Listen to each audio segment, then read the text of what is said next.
মানে এই সময়ে না আমরা পাপ কম করি।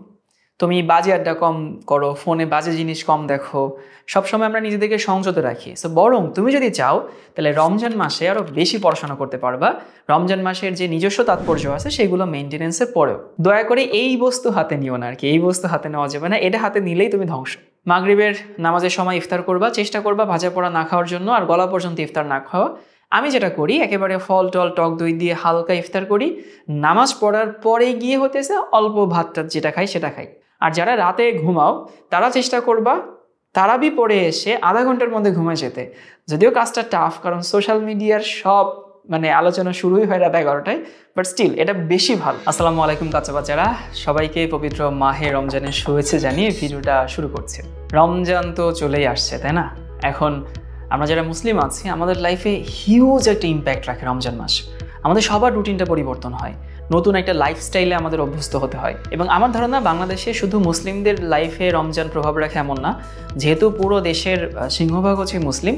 সো হাট বলো, বাজার বলো, স্কুল কলেজ সবই আসলে এভাবে সজ্জিত হয়, তো অফিস আদালত। সো অন্য ধর্মের মানুষজনও মোটামুটি প্রভাবিত হয়।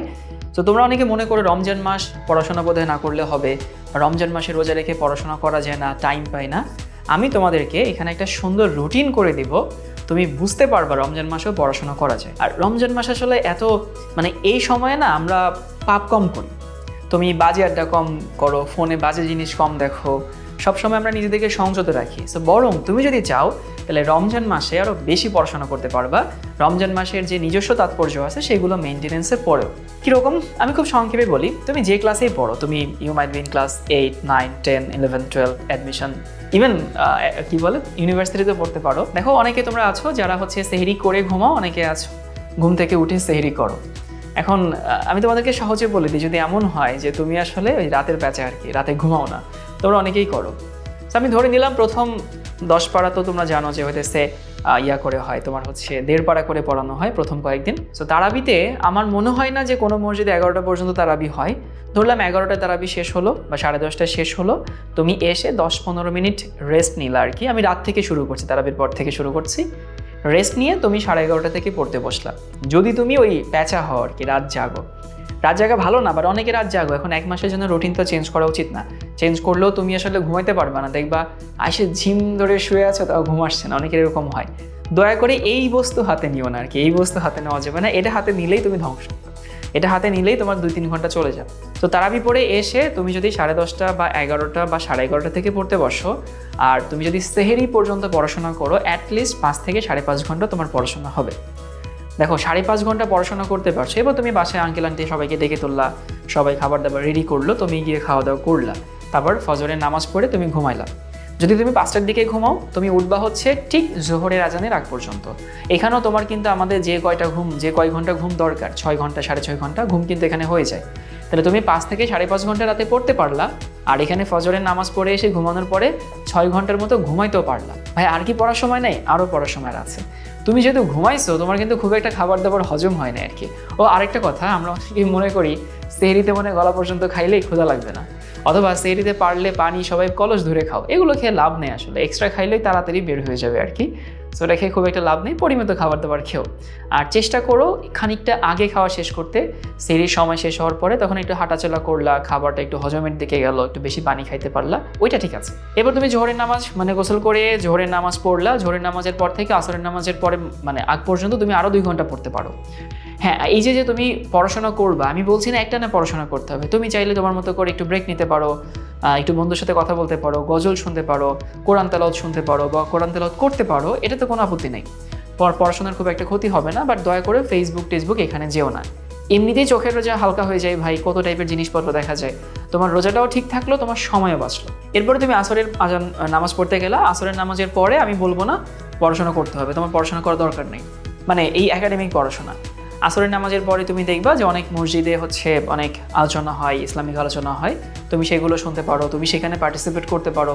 যারা কোরআন পড়তে পারো তারা কোরআন পড়ো, যারা কোরআন পড়তে পারো না তারা কোরআন পড়া শিখতে পারো।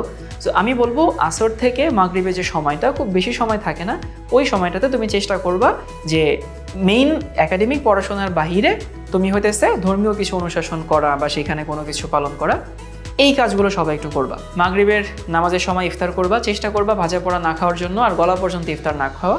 আমি যেটা করি একেবারে ফল টল টক দই দিয়ে হালকা ইফতার করি, নামাজ পড়ার পরে গিয়ে হতেছে অল্প ভাত টাত যেটা খাই সেটা খাই। সো তুমি যদি একবারেই খাও, দেখো কি সমস্যাটা হয়, আমাদের বডিতে সারাদিন কিন্তু সব সিস্টেম বন্ধ ছিল, সব মেটাবলিজম বন্ধ ছিল। একবারে তুমি যদি লিপিড, প্রোটিন, কার্বোহাইড্রেট মানে ফ্যাট সবই খাও, এই সব মেটাবলিজম একসাথে শুরু হয়। তখন দেখা যায় প্রোটিন ভাঙার জন্য যে এনজাইম সেটাও সিক্রেট হচ্ছে, লিপিডের জন্য যে এনজাইম সেটাও সিক্রেট হচ্ছে। তো আমাদের বডির সব ফাংশন একসাথে অ্যাব্রাপ্টলি অন হয়। তখন এই যে আমাদের টেম্পারেচার বেড়ে যায়, ভাল লাগে না, বমি বমি লাগে, মাথা ঘোরায়, শুয়ে থাকতে মন চায়। তো চেষ্টা করবা আস্তে আস্তে একটা গাড়িকে স্টার্ট করানো। একবারে তুমি টপ 100 স্পিডে তো যেতে পারবা না। এরপরে তুমি মাগরিবের থেকে এসা পর্যন্ত ফ্যামিলিকে সময় দাও, ফ্যামিলির সাথে কথা বলো, অনেকে একসাথে বসে গল্প করে, ওই ছোলা মুড়ি খায়, খাও, কোনো প্যারা নেই।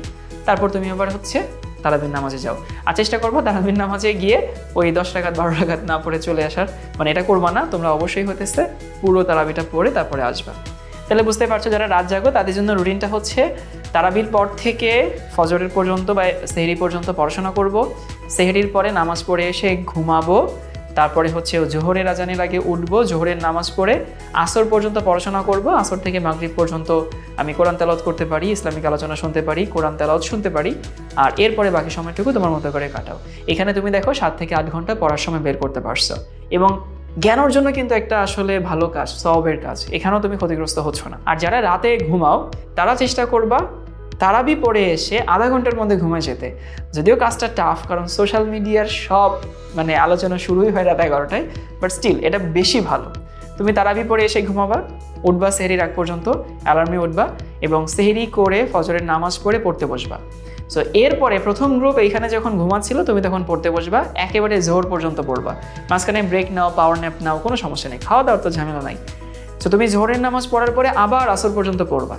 সোজা কথা, যারা রাত জাগে তারা হচ্ছে তারাবি থেকে সেহরি পর্যন্ত পড়াশোনা করবে, আর রাতে ঘুমায় তারা তারাবি থেকে সেহরি পর্যন্ত রাতে ঘুমাবে। আর ওই প্রথম গ্রুপ হচ্ছে ফজর থেকে জোহর পর্যন্ত ঘুমাবে, আর এরা ফজর থেকে জোহর পর্যন্ত পড়াশোনা করবে। এই হচ্ছে ডিফারেন্স, বাকি সবটুকু সেম। তো আশা করি এই রুটিনের কোনো একটা তুমি ফলো করবা, এবং কোনটা ফলো করলে তোমার জন্য ভালো হয়, তুমি কোন দলে অবশ্যই কমেন্ট সেকশনে জানাবা। আর চেষ্টা করবো রমজান মাসে বেশি বেশি পানি খাওয়ার, ইফতারের পরে রুয়াবজা, এই জুস সেই জুস এগুলো অ্যাভয়েড করো, ভাজা পোড়া অ্যাভয়েড করো। সেহরিতে অনেক বেশি খাইলে ক্ষুধা লাগবে না, ব্যাপারটা এমন না। সেহরিতে কলসি ভরে পানি খাইলেও যে তৃষ্ণা লাগবে না এমন না। যেভাবে খাও ওভাবেই খেও, একটু আগে ভাগে খাওয়াটা শেষ করো। সো আর সবাইকে বলবো রমজান মাসে ফোন, সোশ্যাল মিডিয়া, ইনস্টাগ্রাম এগুলো থেকে দূরে থাকো, তাতে তোমার পড়াশোনার টাইমটাও বাড়বে, আবার তোমার রোজাটাও হালকা হবে না আর কি। তো আর রমজান মানেই তো, রোজা মানেই তো আসলে শুধু না খেয়ে থাকা না, এখানে তো আরও অনেক কিছু আছে, যে তোমার মুখের দ্বারা, তোমার চোখের দ্বারা, তোমার আচরণের দ্বারা, তোমার কোনো কাজের দ্বারা যেন কেউ ক্ষতিগ্রস্ত না হয়, কেউ কষ্ট না পায়, এটুকু মাথায় রেখো। সবাই ভালো থেকো, সবাইকে রমজানের শুভেচ্ছা, রমজানটা ভালো কাটুক, ভালো মতো পড়াশোনা করো। আল্লাহ হাফেজ সবাইকে।